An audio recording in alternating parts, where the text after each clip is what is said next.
Hatid ko na yung mga anak ko sa school, guys. And mag-inom muna ako ng tubig. So, nag-prepare na ako. Prepare na rin yung mga anak ko. So, wag niyo napansinin yung background ko, guys. Kasi, sobrang gulo. Ano pa ngayon? Alas 8:30. So, ito yung gagamitin ko ngayon. Sa Zara din ito nabili ko, guys. Alam niyo, pag nag-sale, pag nag-sale kasi yung Zara, guys, bumibili ako. So, almost my, lahat-lahat yung mga ano ko, mga damit ko is Zara. Pero, naka-sale na yung lahat ng binili ko. So, ito din, marami akong ganito. Kaya mapapansin nyo baka ano pa ulit-ulit. Marami talaga, guys, andun sa ano. Papagita ko sa inyo, ha. So, andyan. Marami ako dyan, puti. Sa kindergarten, before 9 ko talaga siya hinahatid. At yung anak ko, may ano kasi siya, may extra class. 1 hour and 30 minutes. Pero yung totoong klase talaga na pumapasok everyday, isa March pa yun, yung sa eldest son ko. So, ayan. Ito lang yung outfit natin for today. Maginaw talaga, guys. Kaya, kung mapapansin nyo, pag ako ay lumalabas, naka-ano talaga ako, guys. Naka-balot na balot talaga. Kasi malamig. Ubuhin din ako, guys. So, dyan muna kayo. At kami ay lalabas na. Balot na balot din sila kasi super lamig sa labas. Negative 30 na kasi. So, dinala ko na din yung mga boxes para maitapon ko na kasi may kukuha ngayon araw. Tada!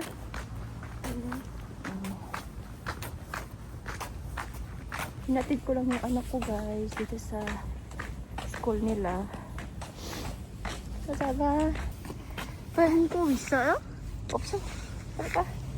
Jaga! Tinanong niya talaga kung may muta ba daw kuno siya kasi nahihiya.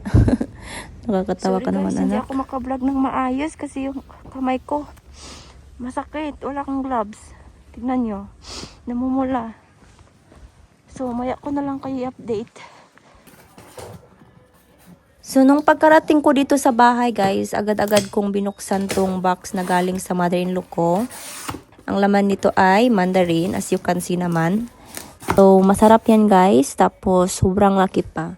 So, nagpapasalamat talaga ako sa sponsor namin, si mother-in-law.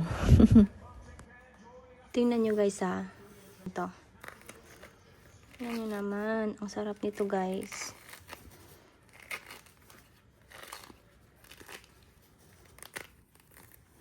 Yan, no. Diba? Ang sarap. Kain tayo, guys. Manamis na miss to.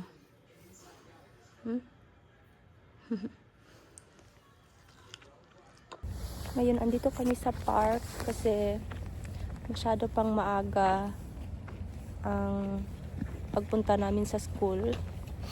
So, ano lang kami dito. Laro ng konti. Hindi naman masyadong maginaw ngayon.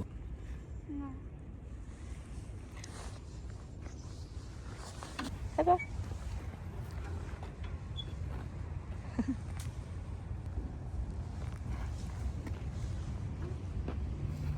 Buya. Tung ya? Buya. Aba?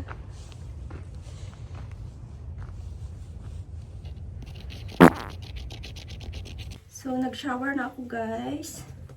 Kasi, mamaya, punta ako sa mart. May bibilin ako na pagkain para hapunan, para sa dinner namin mamaya. So, dyan lang kayo while mag-skincare ako. Sobrang lamig dito ngayon. So, yan.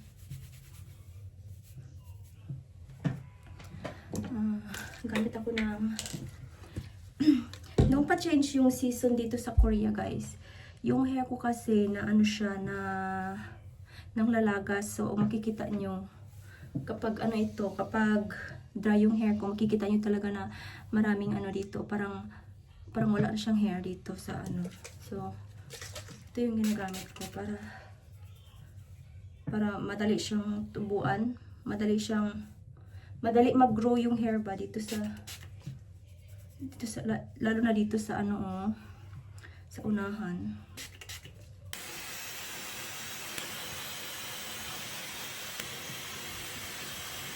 I-clip ko muna yung hair ko para sa skincare na wala yung hairband ko na para dito na lang ilagay yung ano ba, yung hairband.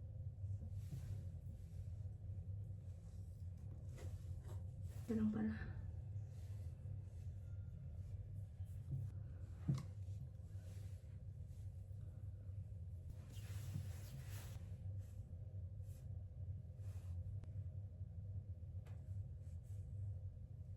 Para kung mumo dito guys. Tapos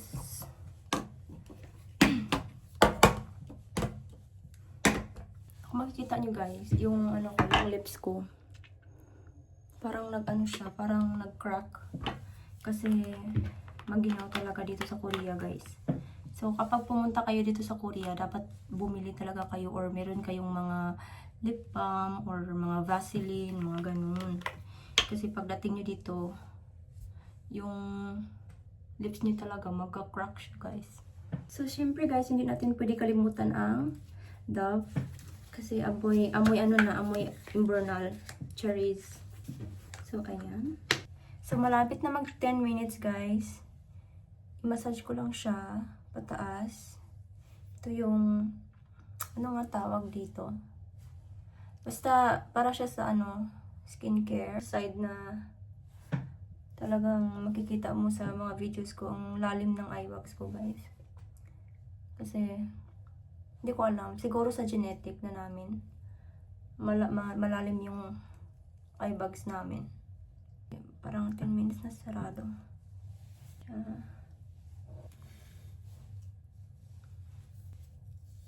Tapos ang susunod kong gagawin is mag-serum ako guys. You know,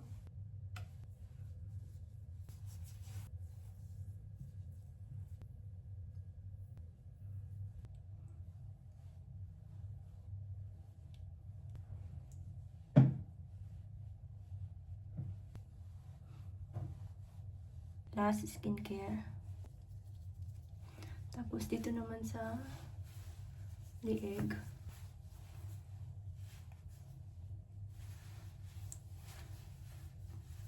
Matutulog muna ako saglit guys kasi maya kukunin ko yung anak ko tapos magluluto na naman ako ng panihapon. So hindi ako nakapunta ng Mart kasi parang napagod ako. So mamaya na lang pag kukunin ko yung anak ko. Pag kukunin ko yung anak ko, diretso na lang ako sa Mart tapos pag-uwi magluto na ako ng pagkain namin.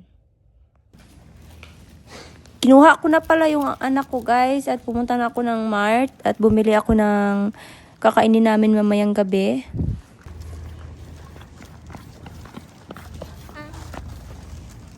Hello guys! So nakarating na kami sa bahay at parang namumula yung ilong ko. Parang yung pimples na sa loob.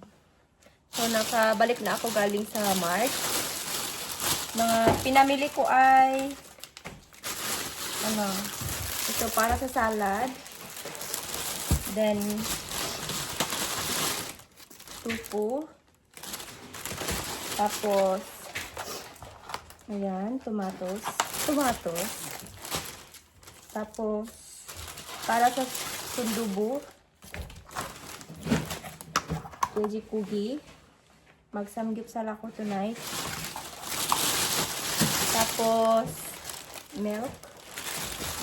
Then ito lettuce. Tapos sundubu. Hi guys! Dito na po magtatapos ang aking vlog. Maraming salamat po sa mga taong sumuporta sa akin. Salamat po dahil pinanood niyo po ang aking vlog hanggang sa huli. Be safe everyone and annyeong higaseyo! Thank you po!